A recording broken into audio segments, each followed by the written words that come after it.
I've always felt a little out of place, a little like a fish out of water. And yet I think now I'm going to be turning 40 this year. And I'm probably the closest I've ever been in life to fully embracing that and realizing that that's my superpower. That's what makes me special, is that I am bringing a fresh and outsider perspective to a lot of the tables that I sit at today. This is In Community with Fahad Khwaja. Jessica, I want to start by going back to the beginning, the real beginning. Tell me about one of your earliest memories. In life? Okay. In life, let's go way, way back. Well, something that maybe some people might not know about me is I was actually born in New York. I was born in Jackson Heights in Queens. And my parents sent me to a private school in Queens called the Garden School when I was little. And, my dad is from Cuba. And so English was not his first language. And when I would come home from school and he would ask me, like, what did you learn today? And I would, dazzle him with my brilliance. He would say to my mom, oh, the money's working.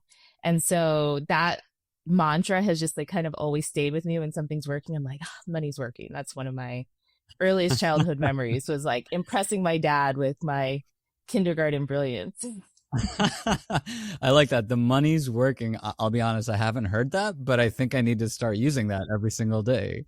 That's amazing. Do you find that that's coming up in situations for yourself and for your family now? Oh yeah. I mean, I feel like my girls, I have twin girls, they're 5 years old, and they just started kindergarten this fall as well. And I 5 is such an interesting age. Like, they come home all the time just saying the wildest things. Like the extent to which they're learning every day just kind of blows your mind. So I fondly think my dad has passed, so I fondly think about him as I'm watching my girls grow and learning new things every day. Mm-hmm. So let's go back a little bit again to that beginning, right? Those early years as you were a kid. Tell us a little bit about the community that you grew up in. What was it like? What was your sort of surroundings? What was everyday life like as far as you can remember? Well, we moved from Jackson Heights to San Diego when I was about 5 years old. And and as I mentioned, my father was from Cuba. My mom is Mexican American and grew up in California. And so actually the schools is a big motivator for why we moved to California. My parents couldn't really afford to send me to private school. And so they were like, let's just move to an area that has a really good public school program. And so that's why I consider myself from California. I grew up there most of my life. And so I grew up in a part of San Diego that's kind of pretty wealthy area, pretty upper middle class, and was definitely not that. And so I had this interesting experience of growing up in a community that my parents worked really hard to afford for me to be a part of, and had the experience of being around friends whose parents were very well off and could afford that area. And so it was an interesting experience for me, because even when it came to things like going to college, like, my parents knew you should go to college, but they didn't have the language about like what are all the things that you need to do in high school to be well prepared to go to a top university. And so by being surrounded by parents who were lawyers and doctors, I'd go over to friends' houses for dinner, and they would ask me the kind of questions that I was like, oh, you have to do SAT prep. I didn't know that. And so I had this balance of a community that was really helping me to see how big the world was outside of the experiences that I was getting in my home. So it was interesting. Did you have an awareness of that at the time? Did you recognize that the lives that some of your maybe friends or peers were living were probably a little different than yours at home? Yeah, definitely. But I think in retrospect now, I'm grateful for that experience. At the time, I think at times that felt a little bit weird for me, and I probably felt a little like a fish out of water. But now I look back and I'm grateful to have had such a diverse experience of people around me. Do you do you think that that started to change at some point, that fish out of water experience, as you went through high school or as you thought about what's next, right? I mean, obviously the idea of college, as you said, was different, right? New, and it wasn't something that maybe your family knew a ton about. Did you start to see that shift at some point?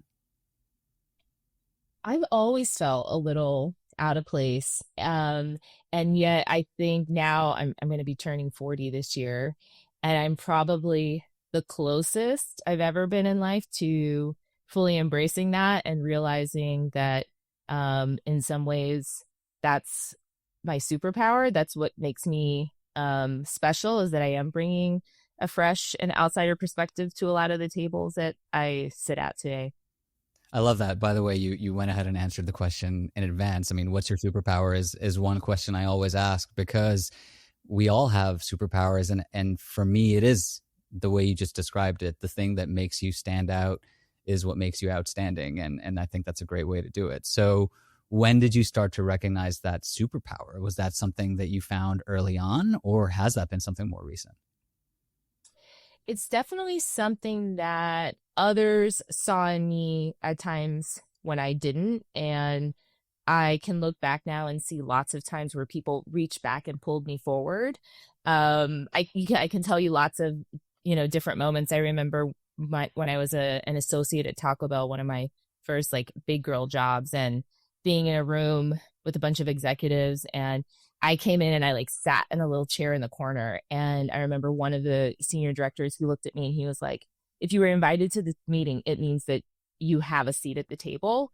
Like there were empty seats, but I like chose to sit in the back. Yeah. And distinctly remember this person like specifically being like, we want your voice in this conversation. And so now I get to be that for others. And I'm always looking for who are those people that may need the nudge.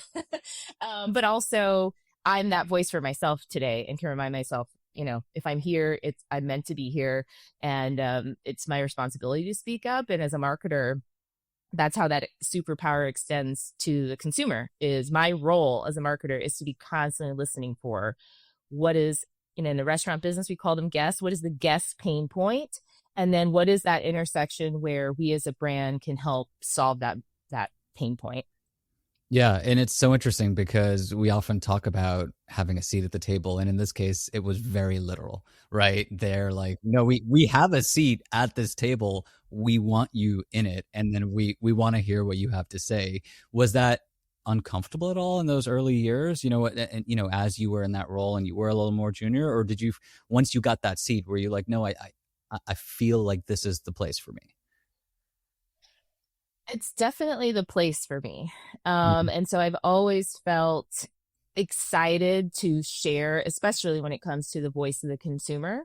But I often have to kind of amp myself up to get up and share those insights. So it's a balance, I'd say. Yeah. Yeah. So let's talk a little bit about getting into marketing. What was that trajectory like for you? Did you have models? Did you have folks who told you this is the right path as you went to college and thought about what's next? What was that process like for you?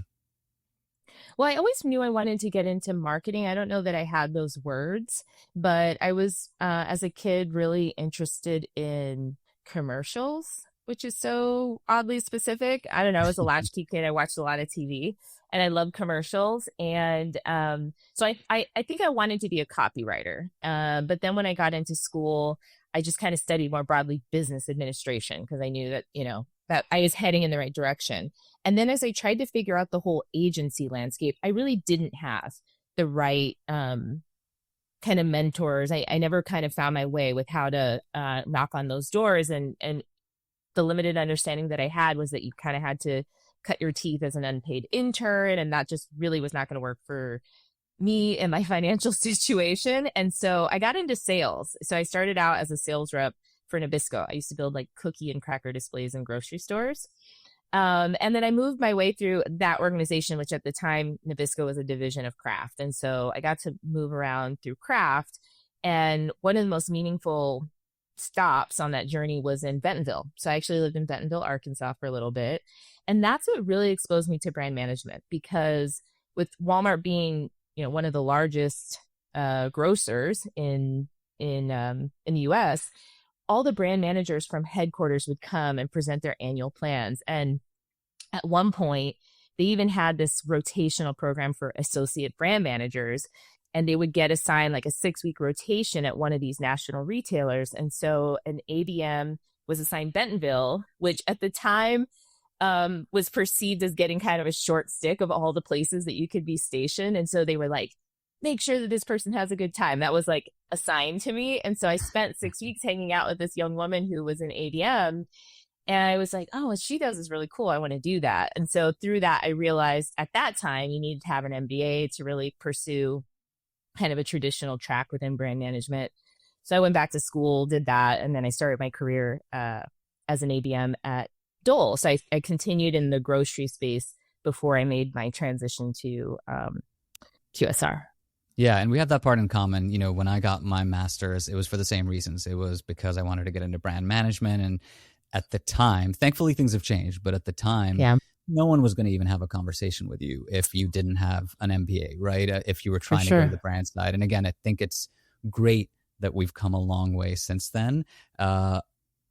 Tell me about the transitions then, because you were working in this consumer packaged goods brand management environment. You got into marketing. First of all, was the transition into marketing a tough one? Because I know even that transition can be tough. And then as you thought about what was next when you moved on to your next role in your next company, what was that process like for you?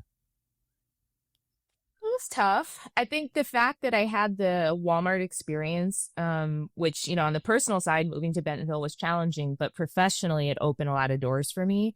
So it made it easier for me to become an attractive associate brand manager because I had some really relevant experience, albeit not in marketing, but industry wide side. But there were things about the nature of being an ABM in this very kind of traditional there for most organizations being an ABM, there was like a certain period of time and you had to do certain projects. Like there was very much a roadmap. And so it took me a while to kind of figure that out.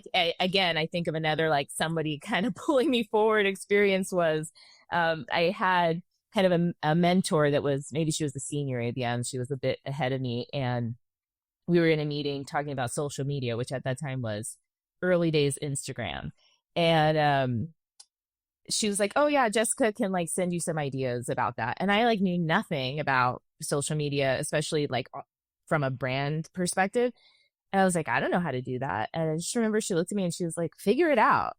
And like that advice was actually, it was three simple words, but like that's most it's most of being what a marketer is in a lot of ways. It's like just figure it out, be resourceful. Like you don't have to know it. You need to, figure out how to bridge a gap if there's a knowledge gap. And so I figured it out, and I'm continuing to figure it out. But then I ended up moving into Taco Bell was a really material career change for me, and that was challenging in different ways. The reason I was so excited to go to Taco Bell is because it was it continues to be a very innovative organization that is truly guest obsessed. And I have to say it is a really, really cool place to work. But I jumped into an ecosystem of like, I don't know, 10 ABMs. And it's like, what projects do you have? And are your projects moving along? And so there's this whole dynamic around being an early days marketer that can be challenging. And so when I joined that organization, one of the things I realized was that I had a tendency to just kind of like put my head down and like just do the work. And I underappreciated how important relationships and community is as a marketer. And so all the other ABMs, they would like, go in a room and blow off steam or, go for happy hour. And I was just kind of like, oh, I'm just going to do my job. And it eventually I realized that part of the job was connecting the dots by listening to like what was going on with other people's projects and what were they struggling with and what were they navigating. And I got infinitely better at my job through actually slowing down and spending less time just like in the work, but balancing that with looking up around and Hmm. connecting with other people. Was there a moment or a catalyst that helped you realize that? Was there something that happened, or again, maybe someone's pulling you into a conversation? Yeah, there were people inviting me, pulling me into conversations, and I didn't realize that that's what they were doing. And years later, once this became, a friend group, one of those people affectionately told me, we called you New Girl for the first year that you were in this job because you were like so hard to get to know. So that was just a signal, like, oh, okay. You I you didn't realize graduated. that I was, yeah, Yeah. exactly. Yeah, you graduated from new girl status after a year. Yeah. Yeah.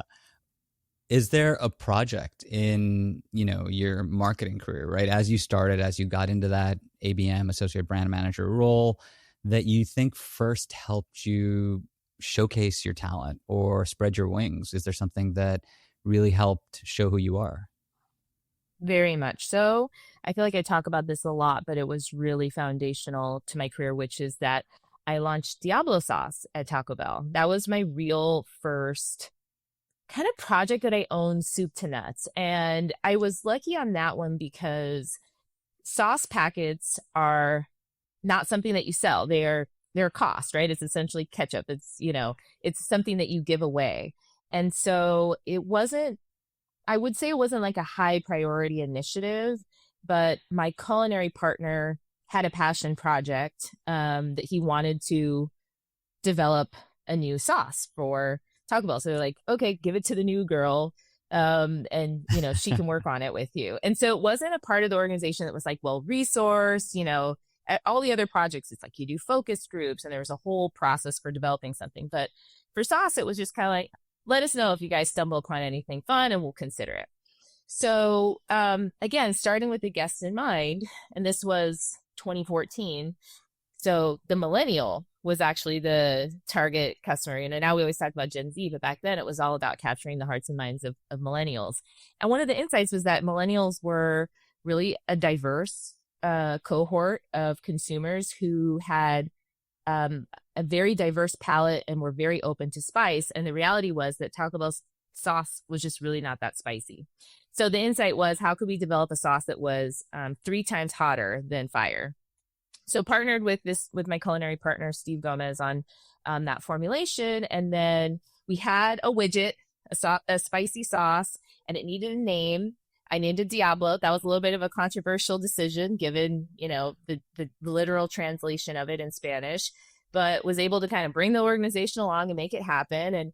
And so the reason why that ended up being such a special project was because I didn't really, I had no budget to, again, like market this. And so I launched it on Cinco de Mayo. But one of the things that I did was I shipped it to all of the stores with tape on the boxes that said like, do not open until 5/5. And it was like this mysterious packaging.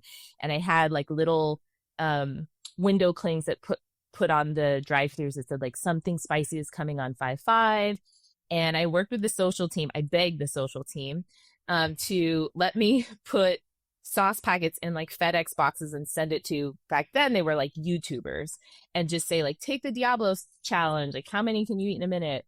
And so people, the team members got into it, and like people were amped and like ready to try this new sauce on 5/5, and it performed. So it was supposed to be an in and out. It was supposed to be 3 months, but at the end of the 3 months, people were up in arms that Diablo sauce was going away. So we ended up bringing it back, and 10 years later, it's still on the menu. So that is just like today, when I get to go to Taco Bell and order Diablo sauce, for me, that's like, of all the things I've ever launched, I feel the most proud about that one because it was so early in my career and figuring out how to do it without a lot of resources. And it was probably one of the first times that I really felt like I saw the fruits of the labor, what you do it all for, which is today I still love. And people tell me like, oh my gosh, I love Diablo sauce. That's my favorite sauce. That's so rewarding as a marketer. Mm-hmm. Yeah, and it's pretty rare to be able to do something like that where one of your first projects that kind of put you on the map is still out there in the world, because especially with products and marketing, things change real fast. So the fact that you're able to have something with such staying power is pretty amazing. And you talked about developing that with your culinary partner. Tell me a bit about the structure, because I haven't worked with someone in that sort of structure. I haven't worked in food directly in that way. So how does working with your culinary partner work when you're in an organization like that and you're the marketer? This episode is brought to you by Philo Ads. Philo Ads is built for brands that want premium connected TV placements without the premium price tag. With a 55% multicultural viewing audience and highly engaged audiences on fan favorite TV networks like A&E, TV One, MTV, OWN, Lifetime, and more, Philo Ads delivers a CTV experience that gets results. So kick off your next campaign with Philo Ads today at ads.philo.tv. That's ads.philo.tv.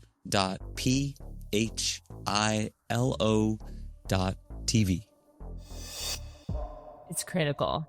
They're a huge part of how these things come to life. And And what so, even is a culinary part? Like, help me understand what that even means. Yeah, yeah, because I mean, sure. it sounds So really fancy. it's a pretty cool job. It's so Yeah. there's kind of two different tracks in QSR, we'll say. There's either food scientists and then there's chefs. And so Taco Bell has a balance of both, and most large QSR organizations do. And so obviously a chef knows how to develop recipes, but a food scientist can help you when it comes to formulation. So they may be working with various third parties to help bring something to life. So a food scientist is able to go, if the brief is, I want a sauce that's 3 times hotter than fire, right? Then they're able to go and look at like, well, what are all the peppers out there that can deliver on this? And so they're coming back with maybe 5 to 10 recipes. And is it ghost pepper? Is it Scotch bonnet? Like, I know way too much about peppers. And then it's even like, when you're at a national scale, what's the timeline to launch it? Can we even grow enough peppers to produce the supply on that timeline? So there's so many different considerations that go into that. And so I give Taco Bell a lot of credit for the balance that they've created, this healthy tension between marketing and culinary innovation, where both have important seats at the table. And they really live by this mantra that good ideas come from everywhere. So sometimes it's coming from marketing, bringing a guest insight. And sometimes it's culinary coming with a supplier capability, or even just like a white space, like, hey, let's go on a food safari, and go see what else is out there and come back and play around in the kitchen. Mm-hmm. Yeah. Very cool. It's a very cool dynamic. I can see that. Yeah. And clearly you are the person to talk to about hot chili peppers at this point. I should have my brother talk to you, because he loves the fire. He's got every hot sauce there is, like, purely for the fire. He is all about all the Heat hottest seeker. peppers. Yeah. Is that what you'd call it? A heat seeker? Yeah. You're like, this is the official term is the heat seeker. Okay. One thing I want to ask you about actually is a little more around the food space, because you spent, most of your career at this point in food. And, I've seen that you've said you got into the food space because people got to eat, but you stayed because of the way that people light up when they talk about their personal rituals with a brand. Is there an example of that you think of when you talk about that? One of the things that we uncovered during my time at Taco Bell also was how many people are absolutely obsessed with that brand. So we kind of called them super fans. And we did what do they call that in research? Immersions, where we actually went into the homes of Taco Bell super fans and we listened to their relationship with the brand. And at the time, I was on a pillar of the business that was called Big Bets or something like that. Like, my job was to come up with like really crazy innovations. And so we thought, oh, well, maybe we'll talk to our super fans, because they're going to help us to figure out what the next big bet is. And it was a little like of a letdown, because what we ended up realizing is that super fans are super ritualistic. Like, they will tell you, like, I get 3 cheesy burritos and hold the rice, and I use 7 sauce packets in this order. And so I find that fascinating and love to listen for when people have a ritual around either the occasion, the memories that they associate with a brand. But in that particular instance, what we ended up realizing is that like super fans are not really into innovation. And for me, that was a big unlock to realize that when you're talking about a mature brand, innovation is about bringing in guests that are looking for something kind of new and different. But super fans tend to actually have a pretty rigid relationship with your brand. But either way, I always love listening to people that have. I love to hear for like what relationship do you have with the brands that I'm working on at the moment, or even from the past. Like I said, I started my career at Nabisco, and so I want to know the way that you eat your Oreo. I always will want to know the way you eat your Oreo. Yeah, yeah. So speaking of your relationship with brands, you did move on from Taco Bell, and you've been a CMO now. Tell me a little bit about, moving into your first CMO role, and, as you've gone from there into your current role. I'd love to hear a little more about those transitions. I know it's also taken you to different parts of the country, and you've moved your family along the way. Talk a little bit about that, and what were the motivators, and what's been your experience? I did not start out my career as a marketer thinking I would be a CMO, to be honest. When I graduated from business school, I thought, oh, maybe like one day I'll be a director. And I think I was probably a director within maybe 5 years of graduating from business school. And so then realizing like, okay, now what? What's next? And I just kind of kept doing the next indicated thing. And so from Taco Bell, I moved to Burger King, which did include a relocation of my family to Miami. And my experience at Burger King was completely different than Taco Bell in that Taco Bell's business was really built off of limited time offers.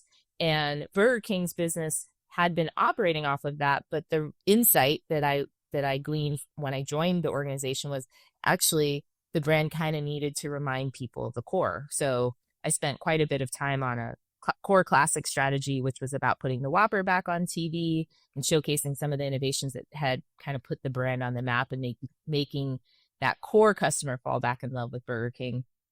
And then Dig called, and I had never heard of Dig because even though I was born in New York, I really had never spent any of my professional career there. And I said, I never heard of it, but I'm down to come and see what it is. And I remember everything about the first bowl that I had to Dig. And I just remember thinking like, holy shit, I cannot, I'm sorry, I don't know if I'm allowed to cuss. You can cut that out, but you can say whatever you want. Yeah. Whatever you want. I was like, wow, this is really incredible food. And how are they doing this? And I have to meet the chef. And so I just really fell in love with the concept of serving really delicious vegetables at an affordable price and how to help them scale that. And so I was not willing to move to New York with my family. It wasn't the right time for us. And so I was fortunate that they were willing to let me do that role remotely, and I would travel up to New York as needed. And so I joined that organization as a head of marketing.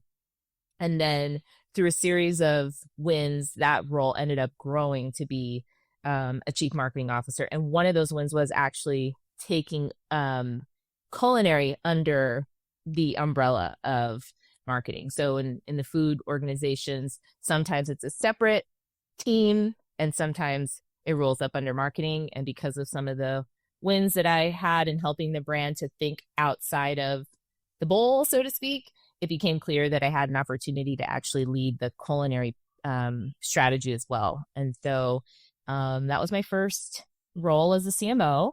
And then I just stepped into a new and exciting role as CMO of Bagel Brands, which is a huge increase in scope. And that Bagel Brands is literally 4 bagel brands: Einstein Brothers out Manhattan, Brugger's, and Noah's NY out of California.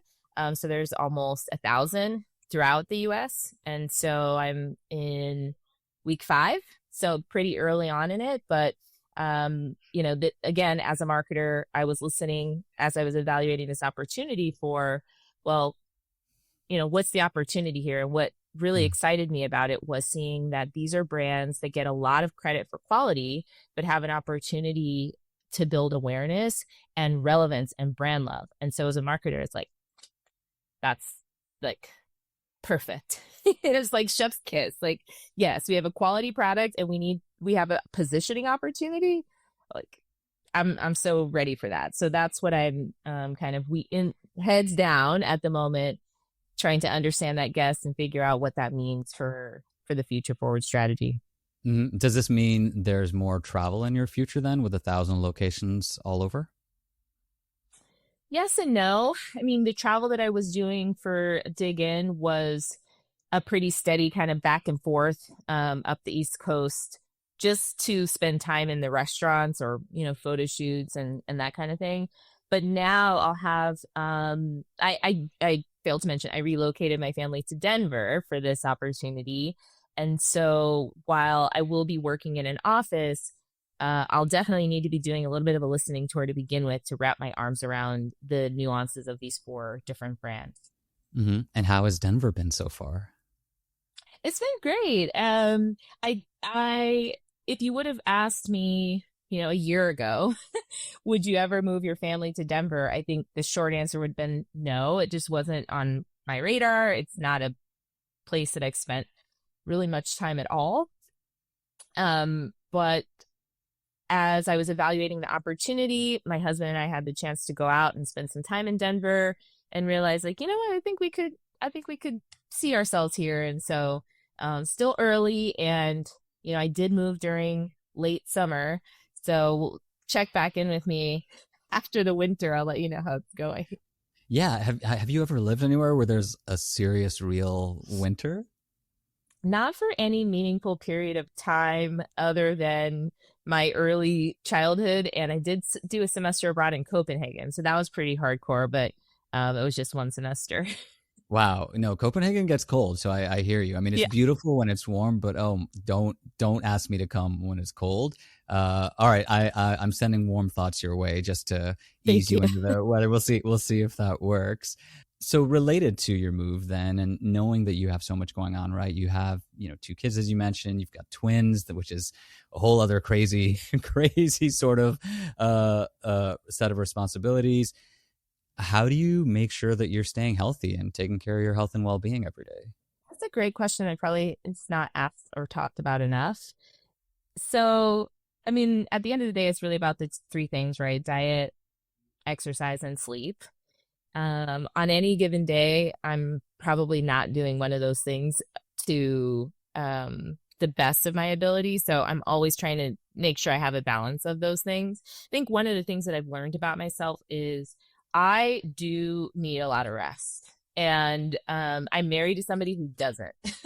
And so one thing I have had to learn in my marriage is to advocate for what I need. So my husband, like, he would love to spend the entire weekend like surfing and skiing and rock climbing and like doing all the things, and I could be completely content to be under a comforter in a dark room like watching reality TV for like an entire weekend. Like, we live on opposite ends of the spectrum, and so sometimes I need that, and I know how to ask for that now. So yeah, it's just I'm always trying to find a balance between those three things.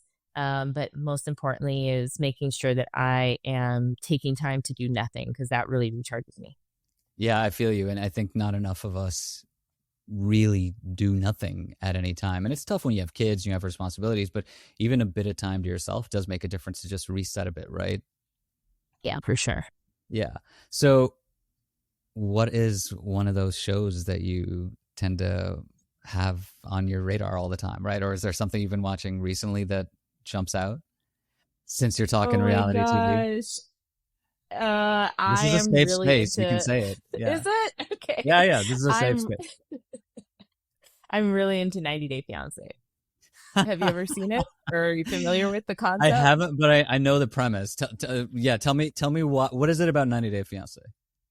Okay, so the original premise in the show, I think it is now the number one show on TLC. So it's evolved a lot since I first started. But the number one premise was like two people fall in love from different countries. Typically, one is from the US and one is from another country. And in the US, there's something called a K1 visa. And once you get a K1 visa, it's a fiance visa. You have 90 days to get married. And so it allows the person to enter the country. And so the original show was kind of like a kind of serious documentary that followed these different couples through the 90 days and like, do they actually go through with the marriage? And what I always appreciated about it in the beginning was like, it's the culture clash of seeing someone like move to the US for the first time and navigate getting to know someone that they're going to marry, but also the family and the US culture. The show has since evolved and has become quite sensationalized, and they tend to pick really extreme couples, and there's like lots of different offshoots now of the show, but I still, it just has a special place in my heart. I just can't help it. I love that show. Is there a book, a podcast, or anything else that you've been reading, listening, or watching recently that you'd recommend folks who are watching this or hearing this should check out? I listen to a lot of random podcasts. One that I've been listening to recently that I've been really energized by is called The Messy Parts. Oh And yeah, the Miriam's. Yeah, host, yeah, yeah, yeah. Miriam. She is a many time CMO and a community builder, I think, at heart. And what I love about her show is that she brings folks on and they literally talk about the messy part. So I think it's easy to look at someone who has achieved some level of success, and you just look at the steps they took along the way on paper and it all looks very linear and fantastic. But she creates a space where they talk about all of the messy things that happen along the way, whether, personal challenges or career challenges. And I really love that because I think folks need to hear about the messy parts and realize as they're, especially career wise, that you're not alone if you're going through a messy part. So sometimes it's helpful to hear someone who's on the other side of that and how they navigated it. 100%. Yeah, there tends to be this sort of culture of extreme positivity all the time, especially when you're on social media or especially specific to LinkedIn, right? It's just great news. I'm thrilled to announce all the time, but how often are we thrilled to announce something really awful happened, but somehow we think we're going to make it through, right? Exactly. What would you say then to someone who's looking to follow your footsteps? You've had this career that has been very heavily in food, but it's been across categories. As you said, you've moved a couple different times, but you also went down paths that you probably didn't expect. What advice would you give to someone who's looking to, eventually follow in footsteps like yours? I would advise folks to be curious and take some calculated risks. Take on the jobs that maybe seem less obvious, maybe the ones that are less glamorous, the ones that maybe others wouldn't take, because sometimes the most unexpected wins come out of taking on the challenging roles. And I'd also suggest that people spend time trying to connect with others that are on that journey so that you can hear the messy parts of it. Because again, I think there are certain roles that can sound particularly glamorous, but every role has its challenges. And I think, it can be hard sometimes to put yourself out there and try and connect with others, but you'd be surprised how much people are willing to make time for you. And so I would really encourage listeners to reach out and ask for the coffee shop. Be specific. What are you looking for? What are you hoping to get out of the conversation? But if 20 minutes with someone would help you, the worst they could say is no. The worst that could happen is they don't reply. So spend some time chatting with Yeah, people who are along the way, and that will help to uncover if that's actually up your alley or not. for sure. Reach out and then be specific. Couldn't agree more. And I think a lot of times, especially if you're going into a space that you're unfamiliar with, or maybe you haven't had a model before you who did it, you might be reluctant to even reach out. And then when you do reach out, you may just not be sure of what to ask, right? And that lack of specificity can also make it hard on the person who's being asked, right? Yeah, for sure. All right. Okay. We are getting towards the end of our time. So I'm going to actually take us straight to the lightning round. Ready to go? Yeah, All let's right. do it. Here we go. All right. Comedy or drama? Drama. Roller coasters or bumper cars? Roller coasters. Day or night? Day. Teleportation or time travel? Ooh, time travel. Breakfast, sweet or savory? Sweet. Ooh, okay. All right. I felt like maybe you were leaning the other direction. Okay. All right. All right. I wanted to say both. What's your go-to hype song? Two Chains birthday. All right. On that one, you get to elaborate. Why? It's just one of those songs that, like, when you hear the opening, it just like you just can't help but get in a good mood. And also just takes me back to a time in my life. That's probably like, I don't know, 2014. Don't quote me, but it was a time in my life I was in business school and just remind a lot of good memories. Yeah, yeah. And that's one of the things I love about music. It immediately takes you back to that moment when you first heard the song or when it meant something, right? Yeah, for sure. All right, perfect. Thank you. This was great. I really appreciate you making the time and helping everyone get to know you a little better. This episode was brought to you by Philo Ads. Philo Ads delivers premium content, a CTV first audience, and zero stress ad buying that works for everyone, from scrappy startups to savvy marketers. So go ahead, shake up your ad buying strategy, and launch your next campaign with Philo Ads today. Make sure to visit ads.philo.tv to learn more. That's ads.philo.tv.